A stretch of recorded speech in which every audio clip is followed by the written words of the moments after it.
पद्धतीनं निगेटिव्ह त्याच्यामध्ये fake narrative असं निर्माण करण्याचा प्रयत्न करण्यात आला। मी पण आज राज्याचा 10व्यांदा अर्थसंकल्प सादर करत आहे। त्याच्यावर अध्यक्ष महोदय, मला ह्या गोष्टीचा थोडा बहुत अनुभव आहे। जनतेचा पाठिंबा होता, सभागृहाचा पाठिंबा होता, म्हणूनच मी ते करू शकलो, हे मी कदापि विसरू शकत नाही। परंतु अध्यक्ष महोदय, अशा प्रकारची चर्चा करणं आणि ते आधीच करणं आणि काहीतरी लोकांच्या मध्ये फेक नरेटिव्ह निर्माण करणं हे कुठेतरी अध्यक्ष महोदय थांबलं पाहिजे, याची नोंद आपण देखील त्या ठिकाणी घेतली पाहिजे, अशी मी सुरुवातीलाच आपल्याला विनंती करतो। सन्माननीय अध्यक्ष महोदय, मी आपल्या अनुमतीने सन 2024-25 या वर्षाचा अतिरिक्त अर्थसंकल्प सभागृहाला सादर करतो आहे। उदंड पाहिले, उदंड ऐकिले, उदंड वर्णिले क्षेत्र महिमे, ऐसी चंद्रभागा ऐसे भीमा तीर, ऐसा विटेवर देव कोठे, ऐसे संत जन ऐसे हरीचे दास, ऐसा नाम घोष सांगा कोठे, तुका म्हणे आम्हा अनाथा कारणे, पंढरी निर्माण केली देवे। बोला कुंडली वरते हरी विठ्ठल, श्री ज्ञानदेव तुकाराम, पंढरीनाथ महाराज की जय। अध्यक्ष महोदय, श्री संत तुकाराम महाराजांनी वर्णन केलेल्या महाराष्ट्राचा आराध्य दैवत श्री विठ्ठलाच्या दर्शनाला अवघ्या महाराष्ट्रातून वैष्णवांच्या दिंड्या निघाल्या आहेत। जगद्गुरु संत तुकाराम महाराजांच्या पालखीचे आजच देहूतून प्रस्थान होते आहे। ज्ञानेश्वर माऊलींची पालखी उद्या आळंदीवरून निघेल। साधारण 1000 वर्षाची परंपरा असलेल्या या वारीशी वारकरी भक्ती मार्गाशी महाराष्ट्राची नाळ जोडलेली आहे, याची जाणीव या सरकारला आहे। महाराष्ट्राची ओळख म्हणून जिची जगभर दखल घेतली जाते, त्या पंढरपूरच्या वारीचा म्हणूनच आपण जागतिक वारसा नामांकनासाठी युनेस्कोकडे प्रस्ताव पाठवतो आहोत। आपल्या परंपरेची पताका खांद्यावर घेऊन जाणाऱ्या लाखो वारकऱ्यांविषयी कृतज्ञता म्हणून सरकारने या वर्षापासून प्रतिदिंडी 20,000 रुपये निधी देण्याचा निर्णय घेतला आहे। निर्मल वारीसाठी 36 कोटी 71 लाख रुपयांचा निधी उपलब्ध करून दिला आहे। मुख्यमंत्री वैद्यकीय सहाय्यता कक्षाच्या माध्यमातून देहू, आळंदी ते पंढरपूर या दोन्ही मुख्य पालखी मार्गावरील सर्व वारकऱ्यांची आरोग्य तपासणी केली जाणार आहे। आवश्यकतेनुसार मोफत औषधोपचार देखील केले जाणार आहेत। कीर्तनकार, वारकरी, भजनी मंडळ यांना सोयी सुविधा उपलब्ध करून देण्यासाठी तसेच पालखी मार्गाचे व्यवस्थापन करण्यासाठी मुख्यमंत्री वारकरी संप्रदाय महामंडळ स्थापन करण्याचा निर्णय घेण्यात आलेला आहे। लोकसभेच्या नुकत्याच झालेल्या निवडणुकीमध्ये राष्ट्रीय लोकशाही आघाडीला बहुमत प्राप्त झाले आहे। केंद्रात माननीय श्री नरेंद्र मोदीजी यांच्या नेतृत्वाखाली सलग 3ऱ्यांदा सरकार स्थापन झाले आहे। माननीय पंतप्रधानांचे देखील मी त्यासाठी आपल्या सर्वांच्या तर्फे मनपूर्वक अभिनंदन करतो। महाराष्ट्राला सहकार्य करण्याबाबत केंद्र शासनाने नेहमीच सकारात्मक भूमिका घेतली आहे। केंद्र शासनाच्या 3ऱ्यांदा सरकार आल्यानंतर पहिल्याच मंत्रिमंडळाच्या बैठकीमध्ये महाराष्ट्र राज्यातील 76,200 कोटी रुपये किमतीचा वाढवण बंदर प्रकल्पाला मंजुरी देण्यात आली आहे। त्यामुळे राज्याच्या आर्थिक विकासाला चालना मिळणार आहे। त्याद्वारे 10 लाखाहून अधिक रोजगार निर्माण होणार आहे। यापुढील 5 वर्षही केंद्र शासनाचे असेच भक्कम पाठबळ राज्याला लाभेल याची खात्री मी बाळगतो। दिनांक 27 फेब्रुवारी 2024 रोजी मी सभागृहाला राज्याचा 2024-25 या आर्थिक वर्षाचा अंतरिम अर्थसंकल्प सादर केला होता। पायाभूत सुविधांवरील खर्चात वाढ करून राज्याची अर्थव्यवस्था $1 ट्रिलियन करण्याचा निर्धार त्यात व्यक्त करण्यात आला होता। रेल्वे, रस्ते, मेट्रो मार्ग, विमानतळ, बंदरे व उद्योग अशा विविध क्षेत्रातील गुंतवणुकीबाबतही मी त्यावेळी सविस्तर उल्लेख केला होता। अर्थव्यवस्थेचे आकारमान वाढल्यानंतर सरासरी दरडोई उत्पन्नात वाढ होणार आहेच, पण त्याचबरोबर राज्याच्या आर्थिक प्रगतीचे पुरेसे लाभ न होणाऱ्या घटकांच्या वैयक्तिक उत्पन्नात देखील लक्षणीय वाढ कशी होईल यासाठी प्रयत्न करणं गरजेचे आहे। महिला, शेतकरी, युवा, मागासवर्ग आणि सर्व समाजातील गरिबांना भरीव आर्थिक मदत आणि प्रगतीच्या संधी उपलब्ध करून देणे हा अतिरिक्त अर्थसंकल्पाचा मुख्य हेतू आहे। शाहू फुले आंबेडकरांच्या विचाराच्या पुरोगामित्वाचा वारसा जपत महाराष्ट्राने महिलांना केंद्रस्थानी ठेवून विकासाची वाटचाल केली आहे। शिक्षण, नोकरी आणि राजकीय क्षेत्रात महिलांना आरक्षण देणारे महाराष्ट्र हे देशातील पहिले राज्य आहे। राज्याने 1994 मध्ये पहिले महिला धोरण जाहीर केले, त्यात वेळोवेळी काल सुसंगत सुधारणा करण्यात आल्या। नुकतेच राज्याचे चौथे अष्टसूत्री महिला धोरण जाहीर करण्यात आले आहे। महिला व मुलींना सामाजिक, प्रशासकीय आणि राजकीय क्षेत्रात समान हक्क व दर्जा प्राप्त होण्यास करता पोषण आहार, स्वास्थ्य, शिक्षण, उद्योजकता तसेच कौशल्य विकास आणि रोजगारांसाठी विविध योजना प्रभावीपणे राबवण्यात येतील। मुलींचे जन्माचे स्वागत करणारी आणि तिला वय वर्ष 18 पर्यंत अर्थसहाय्य करणारी लेक लाडकी योजना, गर्भवती मातांचे आरोग्य व संस्थात्मक प्रसूतीकरता जननी सुरक्षा योजना, प्रधानमंत्री मातृवंदना योजना, बचत गटाच्या माध्यमातून ग्रामीण महिलांचे सक्षमीकरण, बस प्रवासामध्ये सवलत, महिलांच्यासाठी विशेष बस, घर खरेदीसाठी मुद्रांक शुल्कात सवलत, कौटुंबिक समस्याग्रस्त महिलांच्यासाठी शक्ती सदन योजना, नोकरी करणाऱ्या महिलांच्यासाठी व्यवसाय करातून सूट, महिला वसतिगृहे, महिला केंद्रित पर्यटन धोरण अशा विविध योजनांची प्रभावी अंमलबजावणी करण्यात येत आहे। स्त्री ही कुटुंबाचा आधार असते, आता ती एकूणच समाजाचाच केंद्रबिंदू होते आहे। कुटुंबाचं व्यवस्थापन आणि अर्थार्जन अशा दोन्ही आघाड्यांवर ती लढते आहे। एक हाती कुटुंब सांभाळणाऱ्या, कर्तबगार मुलं घडवणाऱ्या महिलाही आपल्याला पाहायला मिळतात। वेगवेगळ्या परीक्षांच्या निकालाच्या वेळी तर मुलींची आघाडी हा तर आता नियमित होऊ पाहतो आहे। अशा आपल्या कर्तृत्वान माय भगिनींना संधीची कवाडे आणखी खुली करणे, त्यांना प्रोत्साहन देणे हे सरकार म्हणून आपले कर्तव्यच आहे। म्हणून आमच्या लेकी बहिणींच्यासाठी मुख्यमंत्री माझी लाडकी बहीण योजना ही महत्वाकांक्षी आणि व्यापक योजना आज मी घोषित करत आहे। महिलांचे आर्थिक स्वातंत्र्य व स्वावलंबन, आरोग्य व पोषणासहित सर्वांगीण विकासासाठी या योजनेअंतर्गत वय 21 ते 60 वर्ष वयोगटातील पात्र महिलांना शासनातर्फे दरमहा 1,500 रुपये प्रदान करण्यात येतील। मुख्यमंत्री माझी लाडकी बहीण योजनेसाठी दरवर्षी 46,000 कोटी रुपयाचा निधी उपलब्ध करून देण्यात येईल। योजनेची अंमलबजावणी जुलै 2024 पासून करण्यात येईल। आपल्या शासनाने सन 2023-24 पासून लेक लाडकी ही योजना सुरू केली आहे। मुलींच्या जन्मापासून ती 18 वर्षाची होईपर्यंत तिला टप्प्याटप्प्याने एकूण 1,01,000 रुपये प्रदान करण्यात येतात। पिवळ्या आणि केशरी शिधापत्रिका धारक कुटुंबात दिनांक 1 एप्रिल 2023 रोजी किंवा त्यानंतर जन्म झालेल्या कन्येला हे अर्थसहाय्य करण्यात येतं। दिनांक 1 मे 2024 नंतर जन्माला आलेल्या व्यक्तींच्या नावाची नोंद शासकीय दस्तऐवजांच्या मध्ये त्यांचं नाव, नंतर आईचं नाव, नंतर वडिलांचं नाव आणि नंतर आडनाव या क्रमाने करण्याचं बंधनकारक देखील करण्यात आलेलं आहे। या वर्षीच्या अंतरिम अर्थसंकल्पात मी महिलांच्यासाठी स्वयंरोजगार निर्मिती तसेच सुरक्षित प्रवासासाठी पिंक ई रिक्षा योजनेची घोषणा केली होती। योजनेच्या पहिल्या टप्प्यात राज्यातील 17 शहरात 10,000 महिलांना रिक्षा खरेदीसाठी अर्थसहाय्य करण्यात येईल। या योजनेच्या करता 80 कोटी रुपयांचा निधी उपलब्ध करून देण्यात येईल। शुभमंगल सामूहिक नोंदणीकृत विवाह योजनेत लाभार्थी मुलींना देण्यात येणारे अनुदान पहिलं 10,000 रुपये होतं, आता ते 10,000 रुपयावरून 25,000 रुपये करण्यात आले आहे।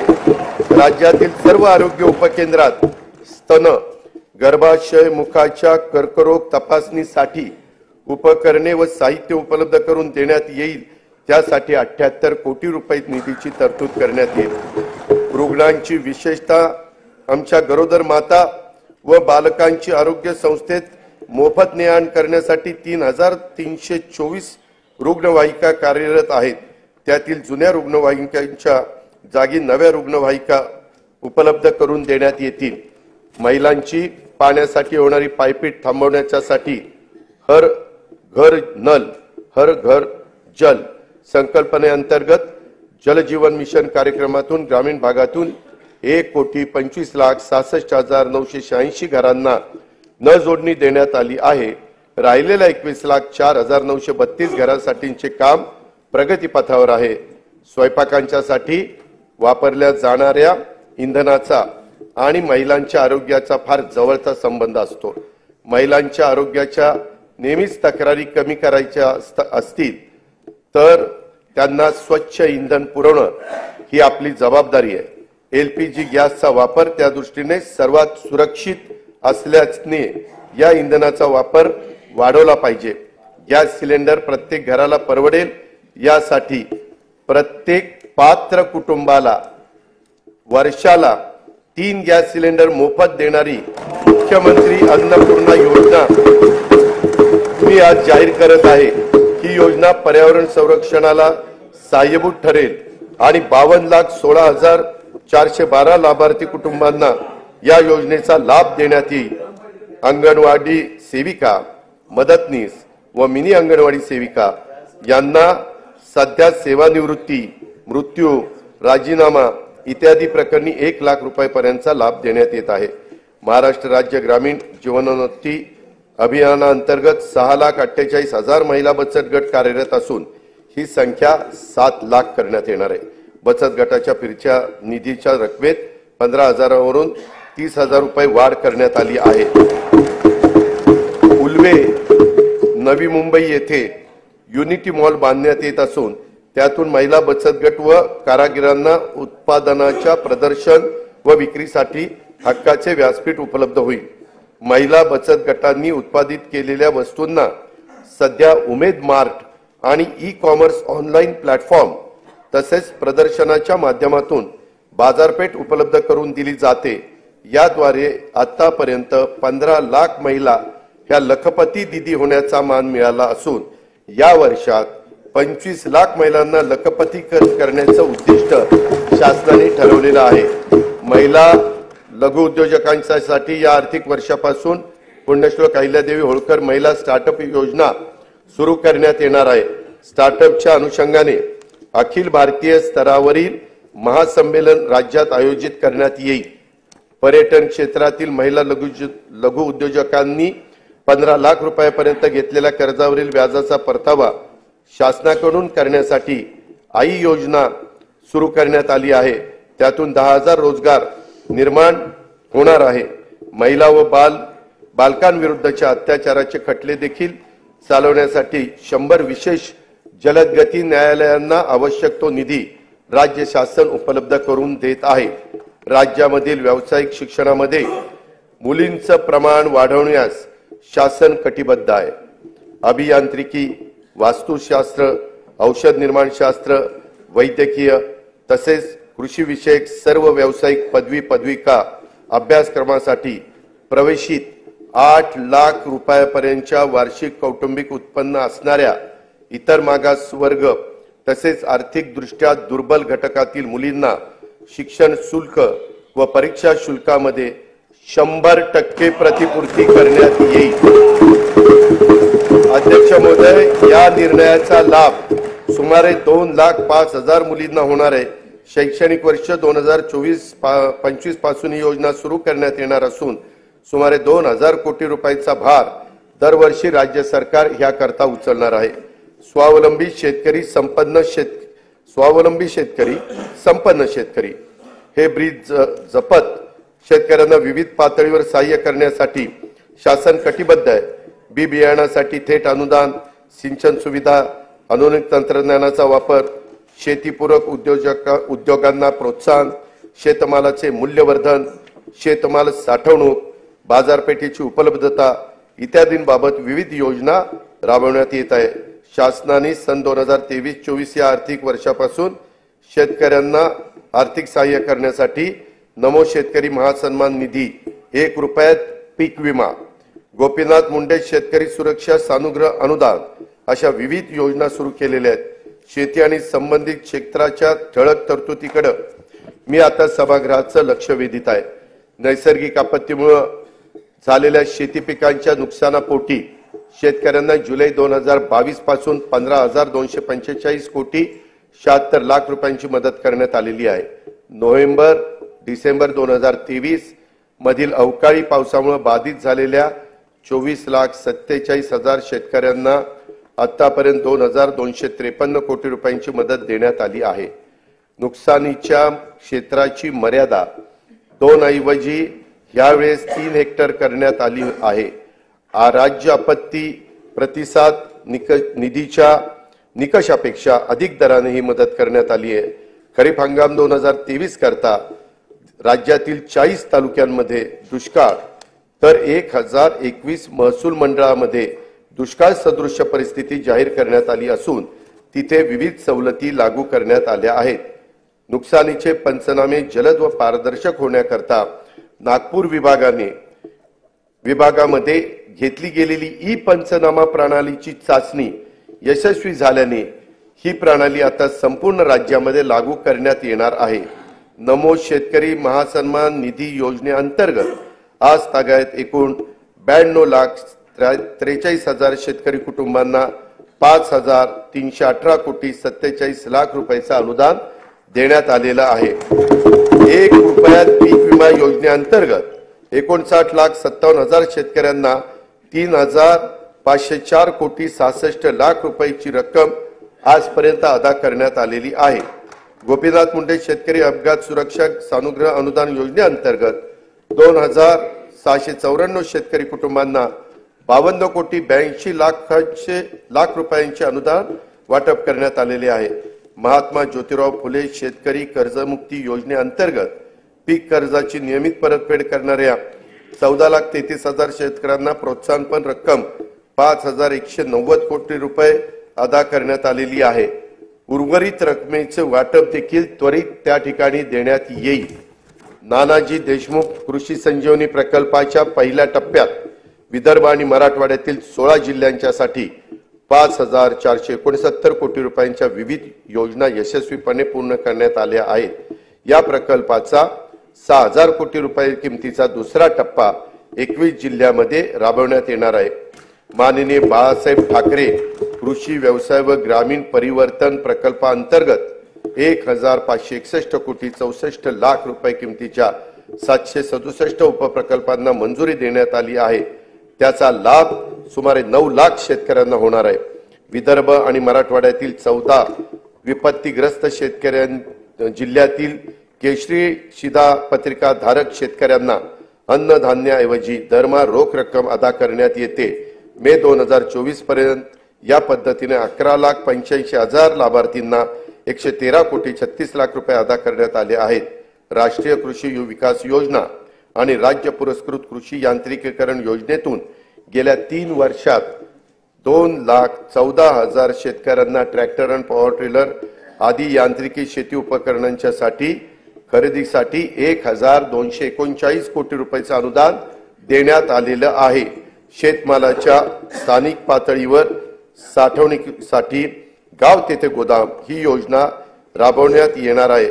या योजनेत पहिल्या टप्प्यात 100 नवीन गोदामांचे बांधकाम तसेच अस्तित्वातील गोदामांची दुरुस्ती केली जाणार आहे।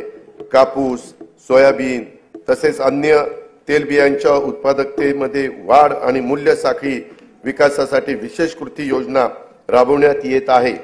या योजनेसाठी सन 2024-25 मध्ये 341 कोटी रुपयाचा निधी उपलब्ध करून देण्यात येत आहे।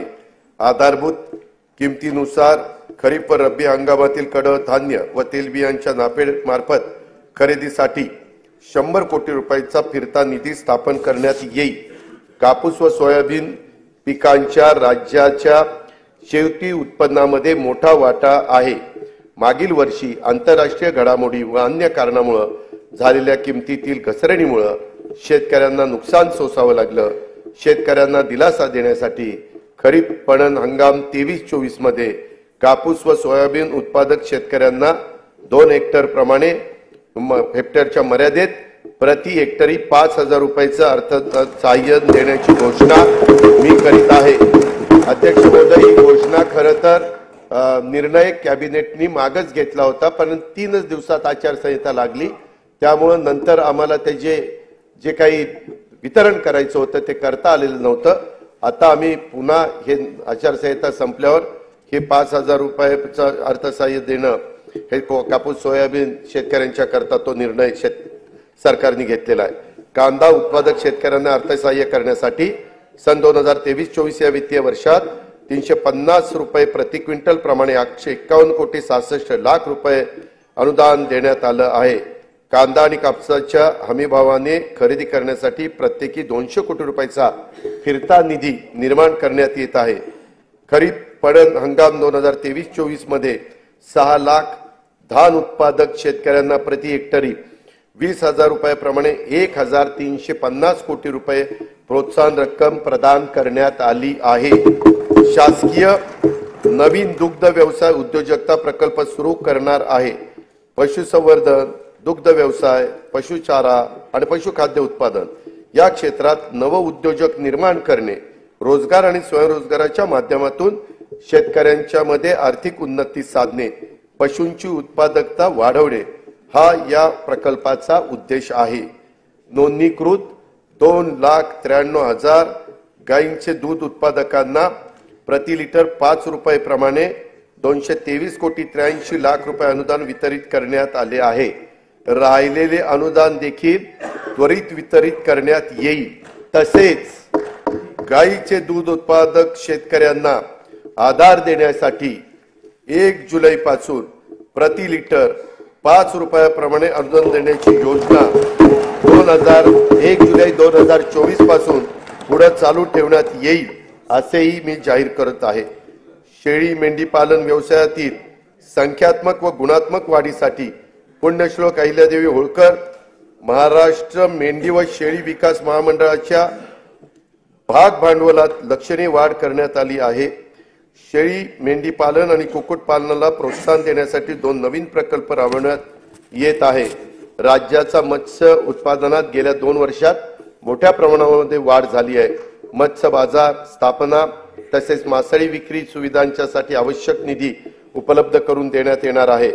अटल बांबू समृद्धी योजनेतून 10,000 हेक्टर खासगी क्षेत्रावर बांबूंची लागवड करण्यात येणार आहे. त्यासाठी शेतकऱ्यांना बांबू रोपे तसेच इतर आवश्यक बाबींकरता प्रति रोपासाठी 175 रुपयाचं अनुदान देण्यात येणार आहे. राज्यातील पडीक जमिनीवर मोठ्या प्रमाणावर बांबूची लागवड करण्यात येणार आहे. नंदुरबार जिल्ह्यातील 1,20,000 रुपये क्षेत्रावर बांबूची लागवड करून या योजनेची सुरुवात करण्यात येणार आहे. वन्य प्राण्यांच्या हल्ल्यात जीवितहानी झाल्यास द्यावयाच्या नुकसान भरपाईच्या रकमेत 20 लाख रुपयावरून 25 लाख रुपये आणि त्यात कायमचं अपंगत्व आल्यास 5 लाख रुपयावरून 7.5 लाख रुपये, गंभीर जखमी झाल्यास 1.25 लाख रुपयावरून 5 लाख रुपये, किरकोळ जखमी झाल्यास 20,000 रुपयावरून 50,000 रुपये अशा प्रकारची वाढ करण्यात आली आहे. शेती पिकाच्या नुकसान भरपाई करता देय रकमेत कमाल मर्यादेत पहिली 25,000 रुपये होती, ती आता आम्ही 50,000 रुपये वाढ करतोय. पशुधन हानीच्या नुकसान भरपाईतही भरीव अशा प्रकारची वाढ करीत आहोत. विविध कारणांमुळे अपूर्ण राहिलेले सिंचन प्रकल्प पूर्ण करण्यासाठी गेल्या 2 वर्षापासून विशेष मोहीम राबवण्यात येत आहे. आतापर्यंत 108 प्रकल्पांना सुप्रमा देण्यात आलेली आहे. जयंत पाटील साहेब, 108 प्रकल्पांना. आपल्या वेळेस काय पुढे जायचंच नाही. ते येत्या 2 वर्षात 61 प्रकल्प पूर्ण होणे अपेक्षित आहे. या प्रकल्पातून सुमारे 3,65,000 हेक्टर सिंचन क्षमता निर्माण होणार आहे. राज्यातील कार्यान्वित प्रकल्पाच्या अपेक्षित आणि प्रत्यक्ष सिंचन क्षमतेतील तफावत दूर करण्यासाठी महाराष्ट्र सिंचन सुधारणा कार्यक्रम हाती घेण्यात येत आहे. या कार्यक्रमातून 155 प्रकल्पांच्या कालवे वितरण प्रणालीची सुधारणा करण्यात येणार आहे. येत्या 3 वर्षात त्यामुळे सुमारे 4,28,000 हेक्टर वाढीव क्षेत्राला प्रत्यक्ष सिंचनाचा लाभ होणार आहे. अध्यक्ष महोदय, विविध अपूर्ण सिंचन प्रकल्प पूर्ण करणे तसंच प्रकल्पाच्या वितरण प्रणालीतील सुधारणांच्यासाठी नाबार्डकडनं 15,000 कोटी रुपयाचं दीर्घ मुदतीचं अर्थसहाय्य मंजूर झालेलं आहे. ते आपण केव्हाही उचलू शकतो आणि हे प्रकल्प मार्गी लावू शकतो. उपसा सिंचन योजनांना वापरल्या जाणाऱ्या विजेचा खर्च कमी करणं तसंच शाश्वत वीज पुरवठ्यासाठी म्हैसाळ जिल्हा सांगली तसेच येथे पथदर्शी सौर ऊर्जा प्रकल्प राबवण्यात येणार आहे. या प्रकल्पाची अंदाजित किंमत 1,594 कोटी रुपये असून त्याचा लाभ सांगली आणि सोलापूर जिल्ह्यातील सुमारे 75,000 शेतकरी कुटुंबांना होणार आहे.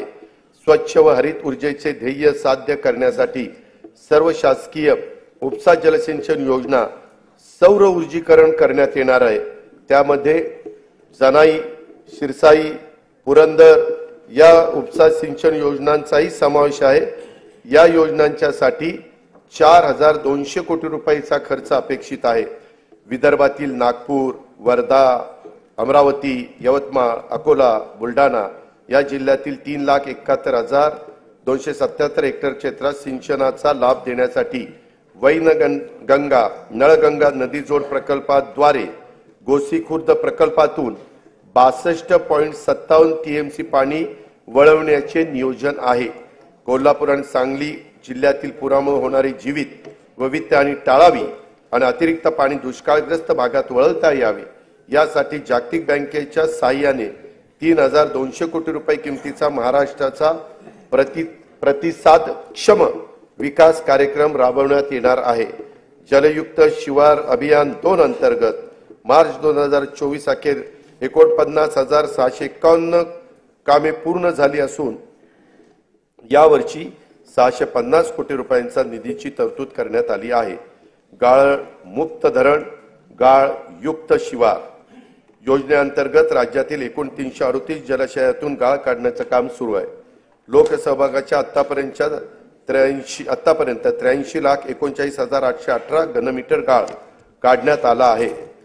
शेतकऱ्यांना दिवसा अखंडित वीज पुरवठा करण्यासाठी कृषी वाहिन्यांचे विलगीकरण आणि सौर ऊर्जाकरण करण्याचा 15,000 कोटी रुपयाचा प्रकल्प हाती घेण्यात आला आहे. शेतकऱ्यांना मोफत वीज उपलब्ध व्हावी, मोफत, यासाठी मागेल त्याला सौर ऊर्जा पंप या योजनेच्या करता 8,50,000 शेतकऱ्यांना सौर ऊर्जा पंप उपलब्ध करून देण्याचे मी जाहीर करीत आहे. अध्यक्ष महोदय, तूफानों में संभलना जानते हैं, अंधेरों को बदलना जानते हैं, चिरागों का कोई मजहब नहीं है, ये हर महफिल में जलना जानते हैं. माननीय पंतप्रधान नरेंद्र मोदी यांच्या नेतृत्वाखाली सरकारच्या दूरदर्शी धोरणामुळे 2047 पर्यंत भारत विकसित देश म्हणून उदयाला येईल. भारत ही जगातील तिसरी मोठी अर्थव्यवस्था होण्याच्या वाटेवर आहे. अर्थव्यवस्थेच्या या वाढीमध्ये तरुण उद्योजकांचा वाटा मोठा असणार आहे. युवा वर्गाला अधिक सक्षम, कुशल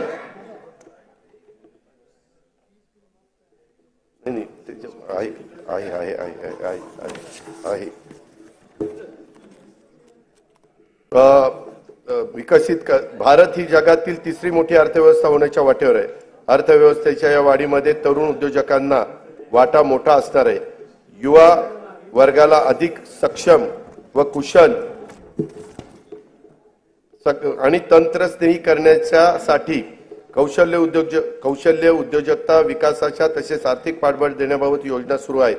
त्या अधिक परिणामकारक राबवण्याचा तसेच नवीन योजना सुरू करण्याचा शासनाचा मानस आहे. मी आता युवा वर्गासाठीच्या योजनांच्याकडे सभागृहाचं लक्ष वेधतो. राज्यातील विविध शैक्षणिक संस्थांच्या मधून दरवर्षी 11 लाख विद्यार्थी पदविका, पदवी, पदव्युत्तर परीक्षा उत्तीर्ण होतात. प्रमाणपत्र व अल्प मुदतीत अभ्यासक्रम पूर्ण करणाऱ्या विद्यार्थ्यांची संख्या देखील मोठी असते. औद्योगिक आणि बिगर औद्योगिक आस्थापनांमध्ये प्रत्यक्ष कामाद्वारे प्रशिक्षण घेतल्यास गरजू युवकांना रोजगाराची संधी तसेच उद्योगांना प्रशिक्षित मनुष्यबळ उपलब्ध व्हावे या उद्देशाने दरवर्षी 10 लाख तरुण तरुणींना प्रत्यक्ष कामावरील प्रशिक्षण देण्यासाठी मुख्यमंत्री युवा कार्य प्रशिक्षण योजना मी जाहीर करीत आहे। या योजनेअंतर्गत शासनामार्फत प्रति प्रशिक्षणार्थी दरमहा 10,000 रुपये प्रमाणे विद्यावेतन देण्यात येईल। त्यासाठी दरवर्षी 10,000 कोटी रुपयाचा खर्च अपेक्षित आहे। शासनाच्या योजनांची माहिती जनतेपर्यंत पोहोचवण्यासाठी दरवर्षी 50,000 युवकांना कार्य प्रशिक्षण देण्यात येईल। जागतिक बँक सहाय्य 2,307 कोटी रुपये किमतीच्या मानवी विकासासाठी उपयोजित ज्ञान आणि कौशल्य विकास प्रकल्पाअंतर्गत 500 औद्योगिक प्रशिक्षण संस्थांची दर्जा वाढ तसेच मॉडेल ITI जागतिक कौशल्य केंद्र महाराष्ट्र राज्य कौशल्य विद्यापीठ डेटा सेंटर अशा विविध संस्थांचे बळकटीकरण आणि उद्योजकता विकास कार्यक्रम राबवण्यात येणार आहे। मुंबई, पुणे, नागपूर, अमरावती, यवतमाळ, कोल्हापूर, छत्रपती संभाजीनगर, कराड जिल्हा सातारा, अवसारी खुर्द जिल्हा पुणे येथील तंत्र शिक्षण संस्थांच्या मध्ये सेंटर ऑफ एक्सलन्स स्थापन करण्यास मान्यता देण्यात आली आहे।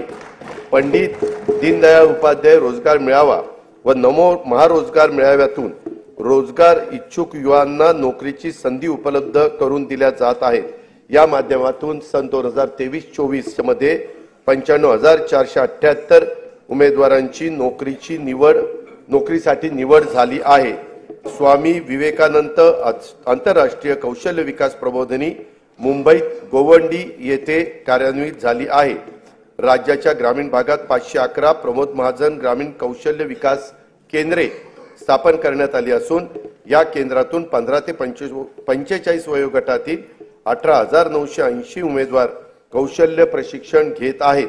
विविध समाज घटकांच्यासाठी रोजगारभिमुख प्रशिक्षण कार्यक्रम तसेच संशोधनाचे काम करण्यासाठी आदिवासी संशोधन प्रशिक्षण संस्था TRTI, डॉक्टर बाबासाहेब आंबेडकर संशोधन व प्रशिक्षण संस्था बार्टी, छत्रपती शाहू महाराज संशोधन व प्रशिक्षण संस्था सारथी, महात्मा ज्योतिबा फुले संशोधन व प्रशिक्षण संस्था महाज्योती, महाराष्ट्र संशोधन व प्रशिक्षण प्रबोधिनी अमृत इत्यादी संस्था काम करतायत। या संस्थांच्या मार्फत एकूण 2,51,393 विद्यार्थ्यांना रोजगारभिमुख प्रशिक्षण देण्यात आले असून त्यापैकी 52,000 विद्यार्थ्यांना नोकरीच्या संधी प्राप्त झालेल्या आहेत। शाश्वत ऊर्जा, आरोग्य तसेच कृषी क्षेत्रात कृत्रिम बुद्धिमत्तेच्या वापराबाबत संशोधनासाठी राज्यातील विद्यापीठ आणि संशोधक यांच्या संयुक्त विद्यमाने संशोधन व नव उपक्रम केंद्रे स्थापित करण्यात आली आहेत। त्यासाठी विद्यापीठ व शासनाकडून प्रत्येकी 50 कोटी रुपये असा 100 कोटी रुपयांचा निधी उपलब्ध करून देण्यात येणार आहे। शबरी आदिवासी वित्त व विकास महामंडळामार्फत राबवण्यात येणाऱ्या स्वयंरोजगार अर्थसहाय्याच्या योजनेच्यासाठी 100 कोटी रुपयाची निधीची तरतूद करण्यात आलेली आहे। अनुसूचित जाती, अनुसूचित जमाती, विमुक्त जाती, भटक्या जमाती, इतर मागासवर्ग, विशेष मागास प्रवर्ग तसेच खुल्या प्रवर्गातील विद्यार्थ्यांना विदेशात उच्च शिक्षणासाठी शिष्यवृत्ती योजना राबवण्यात येत आहे। अल्पसंख्याक समुदायातील विद्यार्थ्यांसाठी देखील सन 2024-25 पासून विदेशी शिक्षणासाठी शिष्यवृत्ती योजना लागू करण्यात आली आहे। वसतिगृहात प्रवेश न मिळालेल्या आर्थिक दृष्ट्या दुर्बल घटकातील विद्यार्थ्यांना शैक्षणिक वर्ष 23-24 पासून डॉक्टर पंजाबराव देशमुख वसतिगृह निर्वाह भत्ता योजनेअंतर्गत भरीव वाढ करून दरवर्षी 38 ते 60,000 रुपयापर्यंत निवास भत्ता देण्यात येत आहे। इतर मागासवर्गीय, विमुक्त जाती, भटक्या जमाती आणि विशेष मागास प्रवर्गातील उच्च शिक्षण घेणाऱ्या विद्यार्थ्यांना ज्ञानज्योती सावित्रीबाई फुले आधार योजनेअंतर्गत देखील भरीव वाढ करून दरवर्षी 38,000 ते 60,000 रुपयापर्यंत निवास भत्ता देण्यात येणार आहे। गोपीनाथ मुंडे ऊसतोड कामगार विकास महामंडळामार्फत ऊसतोड कामगारांच्या मुलामुलींच्यासाठी 82 शासकीय वसतिगृह स्थापन करण्यास मंजुरी देण्यात आलेली आहे। राज्यात सध्या 1 लाख लोकसंख्येमागे 84 डॉक्टर आहेत। सन 2035 पर्यंत आपल्याला 1 लाख लोकसंख्येमागे 100हून अधिक डॉक्टर करण्याची साठी वैद्यकीय महाविद्यालयाची प्रवेश क्षमता वाढवणं आवश्यक आहे। त्यासाठी राज्यात विविध ठिकाणी 100 विद्यार्थी प्रवेश क्षमतेची नवीन शासकीय वैद्यकीय महाविद्यालय आणि 430 खाटांचे संलग्न रुग्णालय स्थापन करण्यास मान्यता देण्यात आलेली आहे। त्यात जालना, हिंगोली, धाराशिव, परभणी, नाशिक, जळगाव, अमरावती, बुलढाणा, वाशिम, वर्धा, भंडारा, गडचिरोली, सातारा, अलिबाग, सिंधुदुर्ग, रत्नागिरी, पालघर आणि अंबरनाथ जिल्हा ठाणे या शहरांचा समावेश करण्यात आलेला आहे। मौजे, सावर, तालुका म्हसळा, जिल्हा रायगड येथे 100 विद्यार्थी प्रवेश क्षमतेचे नवीन शासकीय युनानी महाविद्यालय स्थापन करण्यास मान्यता देण्यात आली आहे। बुलढाणा जिल्ह्यात नवीन शासकीय आयुर्वेदिक महाविद्यालय स्थापन करण्यात येणार आहे। शासकीय वैद्यकीय महाविद्यालयातील कनिष्ठ व वरिष्ठ निवासी डॉक्टर यांच्या विद्यावेतनात तसेच मानसेवी अध्यापकांच्या मानधनात देखील भरीव वाढ करण्यात आली आहे।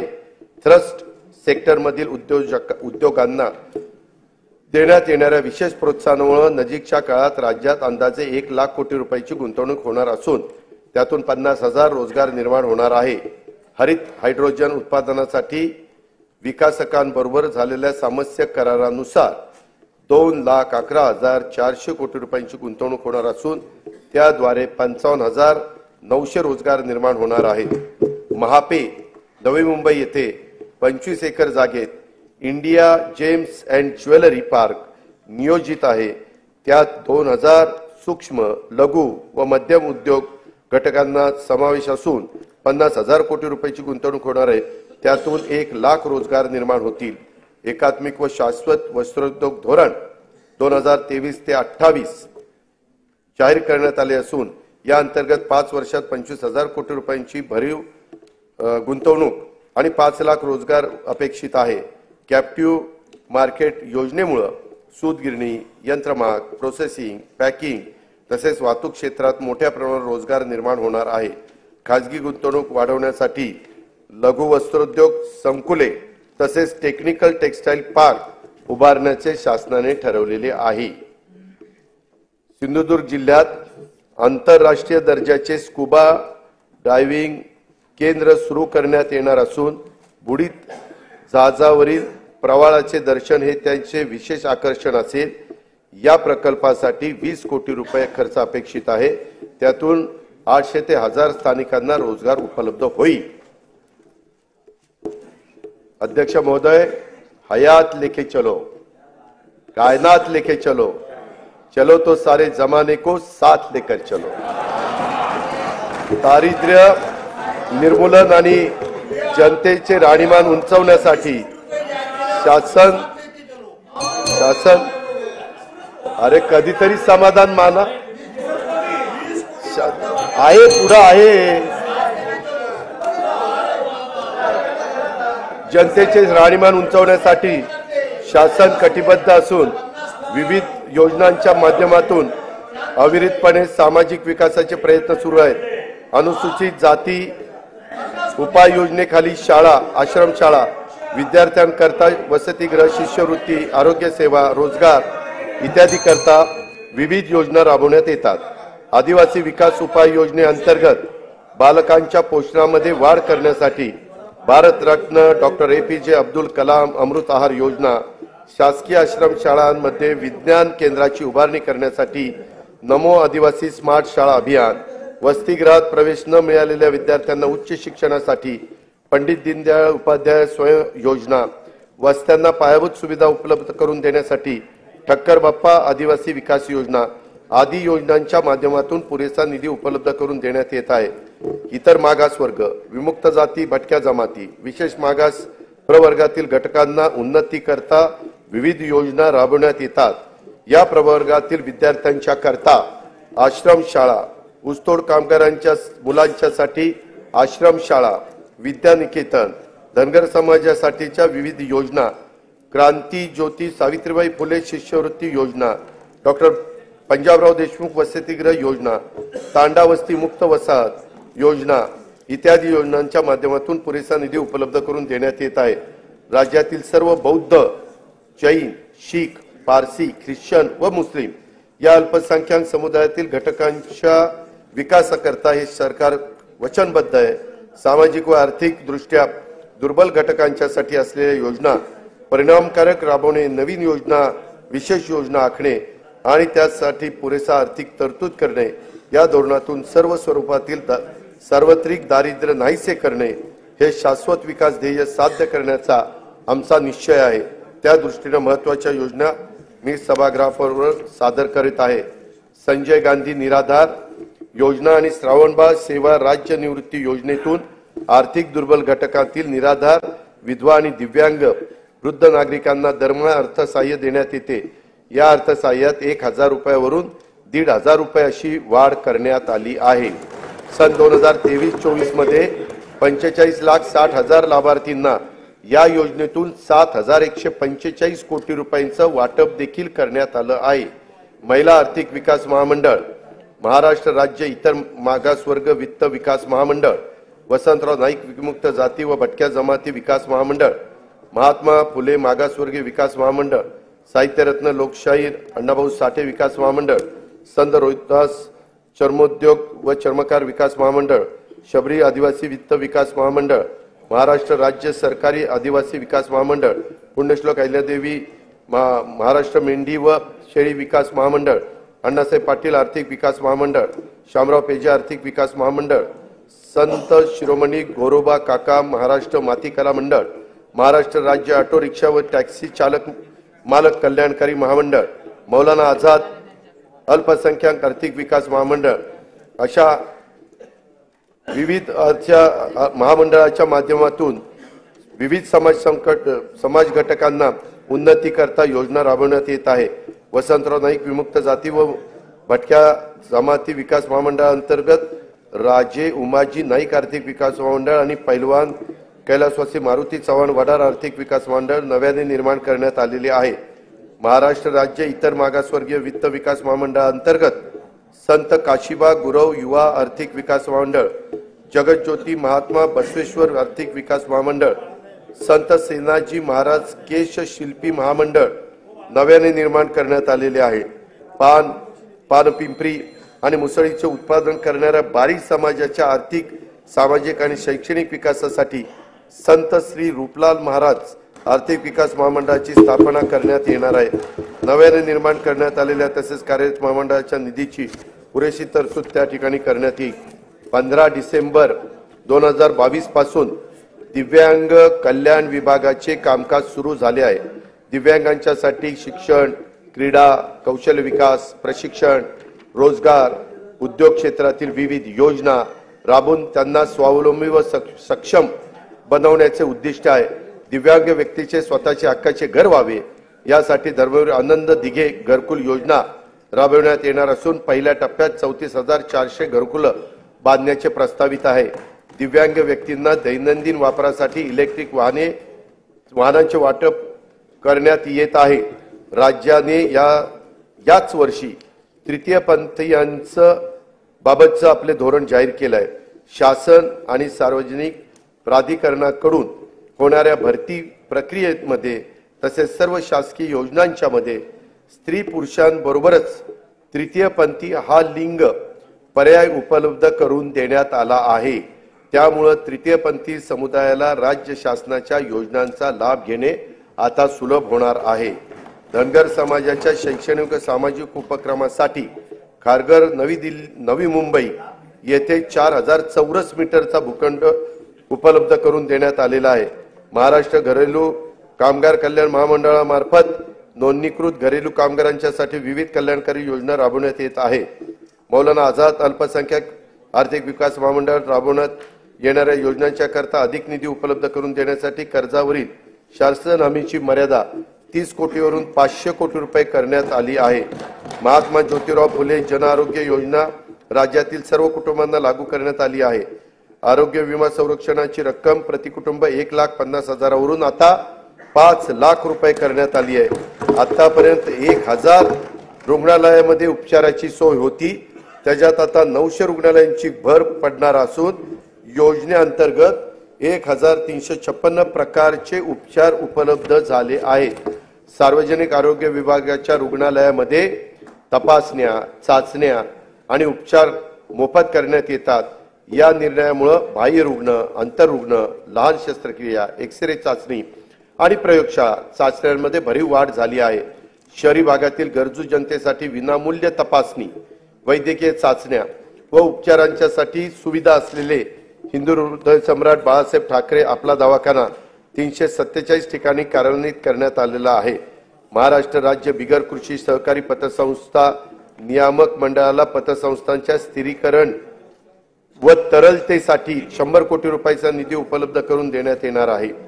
प्रधानमंत्री आवास योजना, रमाई आवास योजना, शबरी, पारधी व आदिम आवास योजना, मोदी आवास योजना, यशवंतराव चव्हाण मुक्त वसाहत योजना, पुण्यश्लोक अहिल्यादेवी होळकर घरकुल योजना इत्यादी माध्यमातून पुढील 5 वर्षात 35,40,491 घरकुल बांधण्यात येणार आहेत। सन 2024-25 मध्ये विविध घरकुल योजनांच्या करता 7,425 कोटी रुपयांची तरतूद करण्यात आलेली आहे।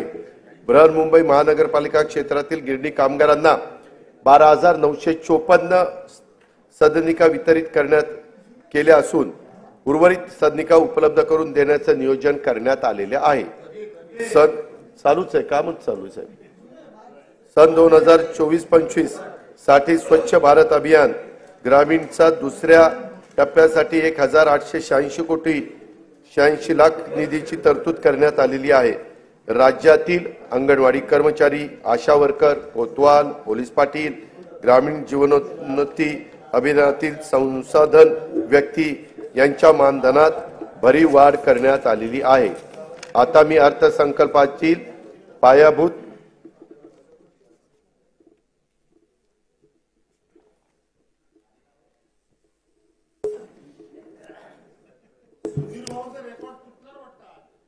सध्या महाराष्ट्र राज्यात एकूण 47.41 लाख म्हणजे 47,41,000 शेतीपंप ग्राहक असून त्यांचा वीज वापर हा 39,247 दशलक्ष युनिट एवढा असून त्या वीज वापराची किंमत एकूण 33,046 कोटी इतकी आहे। शासनाकडून दरवर्षी शेतीपंप ग्राहकांना 6,984 कोटी रुपये एवढी सबसिडी आणि रुपये 9,500 कोटी क्रॉस सबसिडीच्या माध्यमातून थेट मदत दिली जाते। महाराष्ट्र राज्यात शेतकऱ्यांना दिवसा वीज देण्याच्या करता कृषी क्षेत्राच्या सौर ऊर्जीकरणाचा मोठा प्रकल्प मुख्यमंत्री सौर कृषी वाहिनी योजना 2 राबवण्यात येत आहे। सदर योजनेअंतर्गत 9,200 मेगावॉट क्षमतेचे विकेंद्रीकृत सौर ऊर्जा प्रकल्प हाती घेण्यात आलेले आहेत। या सर्व प्रकल्पांची अंमलबजावणीचा साठी कालावधी 18 महिने असून मार्च 2024 पासून ऑक्टोबर 2025 पर्यंत हे प्रकल्प पूर्ण होणार आहेत। ह्याच्याकरता जेवढी जमीन लागणार होती ती सगळी जमीन प्राजक्त सरकारकडेच उपलब्ध झाली आणि ती आपण हँडओव्हर देखील त्या ठिकाणी केली। त्याच्यामध्ये राज्यातील 46,06,000 शेतीपंप धारक हे एवढे शेतकरी हे 7.5 हॉर्सपॉवर पर्यंत मोटार चालवतात, म्हणजे 1 हॉर्सपॉवर पासून 3, 5, 7.5 पर्यंत आणि त्याच्यावरचे पण काही 10, 15, 20 असे आहेतच। ते सगळे 3 लाख आहेत, परंतु हे 44,06,000 आहेत। यांचा पूर्णपणे वीज माफीचा निर्णय राज्य सरकारने घेतलेला आहे। यासाठी राज्य सरकारवर जेवढा भार शासनावर पडणार आहे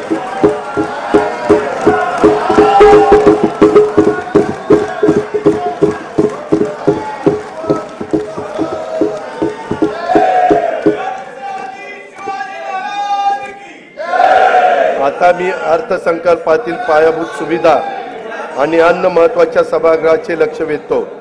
मुंबई, पुणे व नागपूर शहरांमध्ये एकूण 449 किलोमीटर लांबीच्या मेट्रो मार्गिका उभारण्याची मान्यता देण्यात आली असून 127 किलोमीटर लांबीच्या मार्गिका वाहतुकीसाठी खुल्या करण्यात आल्या आहेत। तसेच या आर्थिक वर्षात आणखी 37 किलोमीटर लांबीच्या मार्गिका वाहतुकीसाठी खुल्या करण्यात येणार आहे। शिवडी नावाशेवा प्रकल्पांतर्गत शिवडी वरळी जोड रस्त्यांचे 57% काम झाले असून डिसेंबर 25 अखेर या प्रकल्पाचे काम पूर्ण करण्यात येणार आहे। बाळकुम येथे गायमुख या नियोजित ठाणे किनारी मार्गाची लांबी 13.45 किलोमीटर असून सुमारे 3,364 कोटी रुपये किमतीचे हे काम मे 2028 पर्यंत पूर्ण होणे अपेक्षित आहे। स्वराज्य रक्षक छत्रपती संभाजी महाराज मुंबई किनारी मार्गाचे बहुतांशी काम पूर्ण झाले असून दोन्ही मार्गिका अंशतः खुल्या करण्यात आल्या आहेत। प्रधानमंत्री ग्राम सडक योजनेच्या तिसऱ्या टप्प्यात सुमारे 6,500 किलोमीटर लांबीच्या रस्ते सुधारण्याचे उद्दिष्ट आहे। सद्यस्थितीत 2,303 किलोमीटर लांबीच्या रस्त्याचे काम पूर्ण झाले असून उर्वरित कामे प्रगतीपथावर आहेत। मुख्यमंत्री ग्राम सडक योजनेच्या तिसऱ्या टप्प्यात 23,000 किलोमीटर लांबीच्या रस्त्यांची कामे आगामी 3 वर्षात पूर्ण करण्यात येणार आहेत। भगवान बिरसा मुंडा जोड रस्ते योजनेसाठी 1,400 कोटी रुपयाचा तरतूद करण्यात आलेली आहे।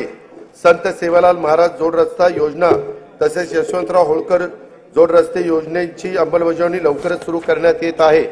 परिवहन सेवेमध्ये सुधारणा तसेच हवेतील प्रदूषण कमी करण्यासाठी 19 महानगरपालिकांमध्ये पीएमई बस सेवा योजना राबवण्यात येणार आहे। इलेक्ट्रिक बसेस उपलब्ध करणे, बस आगारे आणि विद्युत पायाभूत सुविधा उभारणी आदी बाबींचा या योजनेमध्ये समावेश आहे। अग्निशमन सेवाचा विस्तार आणि आधुनिकीकरण करण्यासाठी 615 कोटी रुपयाची योजना राबवण्यात येणार आहे।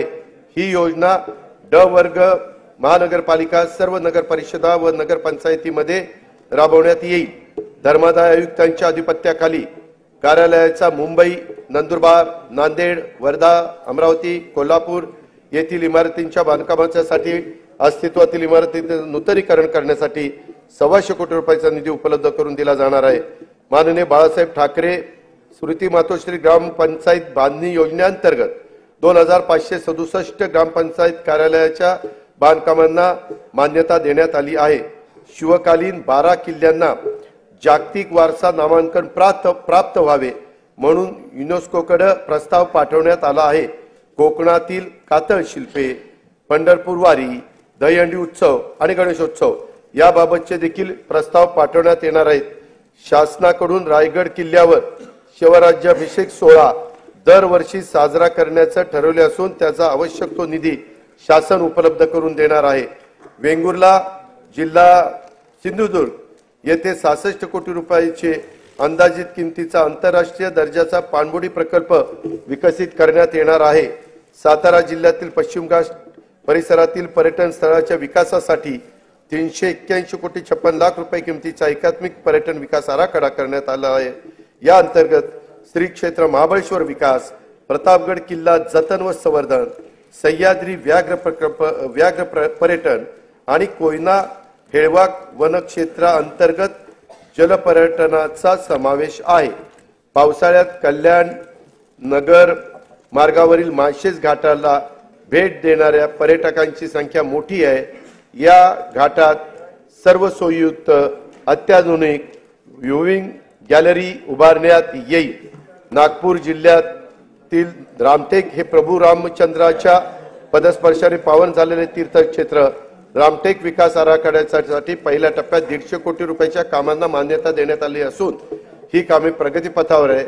आता दुसऱ्या टप्प्यातील 211 कोटी रुपयाची कामे देखील हाती घेण्यात येणार आहेत। आध्यात्मिक गुरु तथा समाज सुधारक बाबा जुमदेवजी यांना पावड दवना तालुका मौदा जिल्हा नागपूर येथील स्मारकासाठी 77 कोटी रुपये रकमेचा विकास आराखडा तयार करण्यात येणार आहे। संत ज्ञानेश्वर महाराजांची अजरामर ज्ञानेश्वरीची जिथे रचना केली त्या नेवासा येथील मंदिर परिसराचा देखील विकास आराखडा तयार करण्यात येणार आहे। कोल्हापूर शहरातील राजाराम तलावाकाठी अत्याधुनिक आंतरराष्ट्रीय कन्व्हेन्शन सेंटर उभारण्यात येईल। त्याचा प्लॅन फार सुंदर केला आहे, तो तिथं आपण उभारणार आहोत। बीजे शासकीय वैद्यकीय महाविद्यालय पुणे येथे बहुउद्देशीय सभागृह उभारण्याकरता तसेच किसान शिक्षण प्रसारक मंडळ बोरगाव काळे तालुका जिल्हा लातूर या शैक्षणिक संस्थेला सुवर्ण महोत्सवी निमित्त भौतिक व शैक्षणिक सुविधांच्यासाठी विकास करण्यासाठी आवश्यक निधी उपलब्ध करून देण्यात येईल। छत्रपती संभाजी महाराजांच्या पदस्पर्शाने पावन झालेल्या शिराळा जिल्हा सांगली येथे त्यांचं स्मारक उभारण्यात येईल। श्री संत रूपलाल महाराजांचे समाधीस्थळ असलेले अंजनगाव सुरजी जिल्हा अमरावती येथे त्यांचे स्मारक उभारण्यात येणार आहे। आदिवासी कलांचे प्रदर्शन वृद्धी आणि कलाकारांना प्रोत्साहन देण्यासाठी हदगड तालुका सुरगाणा जिल्हा नाशिक येथे कलादालन स्थापन करण्यात येणार आहे। मुंबईतील साहित्यरत्न लोकशाहीर अण्णाभाऊ साठे संशोधन व प्रशिक्षण संस्थेचे 305 कोटी रुपयाच्या आराखड्याला मान्यता देण्यात आलेली आहे। जिल्हास्तर संस्थापक क्षमता वाढवून विकासाला चालना देण्यासाठी महास्ट्राईड हा 2232 कोटी रुपये किमतीचा प्रकल्प जागतिक बँकेच्या सहाय्याने राबवण्यात येणार आहे।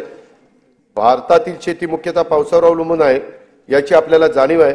मात्र गेल्या काही वर्षात झालेल्या जागतिक वातावरणातील बदलांमुळे मोसमी हवामान तीव्र बदल होत असून त्याचे दुष्परिणाम शेतकऱ्यांना भोगावे लागत आहे। अशा अडचणीत आलेल्या राज्यातील शेतकरी बांधवांना मदतीची गरज आहे। त्यासाठी त्यांना दिलासा देण्यासाठी मुख्यमंत्री बळीराजा वीज सवलत योजना जी मी आता सांगितली ती आपण देतोय। त्याचं नाव आहे मुख्यमंत्री बळीराजा वीज सवलत योजना आणि त्याच्यामध्ये आपण जवळपास ह्या सगळ्या कामाच्या करता मोफत वीज 7.5 हॉर्स पॉवर पर्यंत देतोय। म्हणून 14,761 कोटी रुपयाचं अनुदान स्वरूपात उपलब्ध करून देणार आहे। या अर्थसंकल्पातील विविध समाज घटकांच्यासाठी महत्त्वाकांक्षी नवीन योजना घोषित केल्या आहेत। राज्यातील सर्व योजनांचे लाभ लाभार्थ्यांच्यापर्यंत थेट पोहोचावेत यासाठी योजनांचे मूल्यमापन करून त्याचं सुसूत्रीकरण करण्यासाठी उच्चस्तरीय समिती देखील स्थापन करण्याचं ठरवण्यात आलेलं आहे। त्याच्यामुळे तिथं निधीची कुठली कमतरता कमी पडणार नाही। सन 2024-25 मध्ये जिल्हा वार्षिक योजनेअंतर्गत देखील 18,165 कोटी रुपयाचा नियतव्यय प्रस्तावित करण्यात आला आहे। हा नियतव्यय गेल्या वर्षीच्या तुलनेमध्ये 20% अधिक आहे। वार्षिक योजना 2024-25 मध्ये कार्यक्रम खर्चासाठी 1,92,000 कोटी रुपयाचा नियतव्यय प्रस्तावित करण्यात आला आहे। त्यामध्ये अनुसूचित जाती उपाय योजना 15,893 कोटी रुपये आणि आदिवासी विकास योजना 15,360 कोटी रुपये नियतव्ययाचा समावेश आहे। सन 2024-25 मध्ये एकूण खर्चासाठी 6,12,293 कोटी रुपयाचा तरतूद प्रस्तावित आहे। महसूल जमा 4,99,463 कोटी रुपये, महसुली खर्च 5,19,514 कोटी रुपये प्रस्तावित केलेला आहे। परिणामी 20,051 कोटी रुपये महसुली तूट अपेक्षित आहे। राज्याची राजकीय तूट आणि महसुली तूट राजकोषीय उत्तरदायित्व व वित्तीय व्यवस्थापन कायद्याने निश्चित केलेल्या मर्यादेच्या आत ठेवण्यात शासन यशस्वी ठरले आहे। सन 2024-25 ची राजकोषीय तूट 1,10,355 कोटी रुपये आहे। राज्याच्या आर्थिक विकासासाठी आणि समाजातील सर्व घटकांच्या कल्याणासाठी शासन सर्वतोपरी प्रयत्न करेल याची खात्री मी सभागृहाला देतो। आणि आता मी अर्थसंकल्पाचा भाग 2 कडे त्या ठिकाणी वळतो। मी आता अर्थसंकल्पाचा भाग 2 अध्यक्ष महोदय माननीय सभागृहासमोर सादर करीत आहे। सन 2023-24 या आर्थिक वर्षासाठी राज्याच्या स्वतःचा कर महसुलाचा सुधारित अंदाज 3,26,397 कोटी रुपये आहे।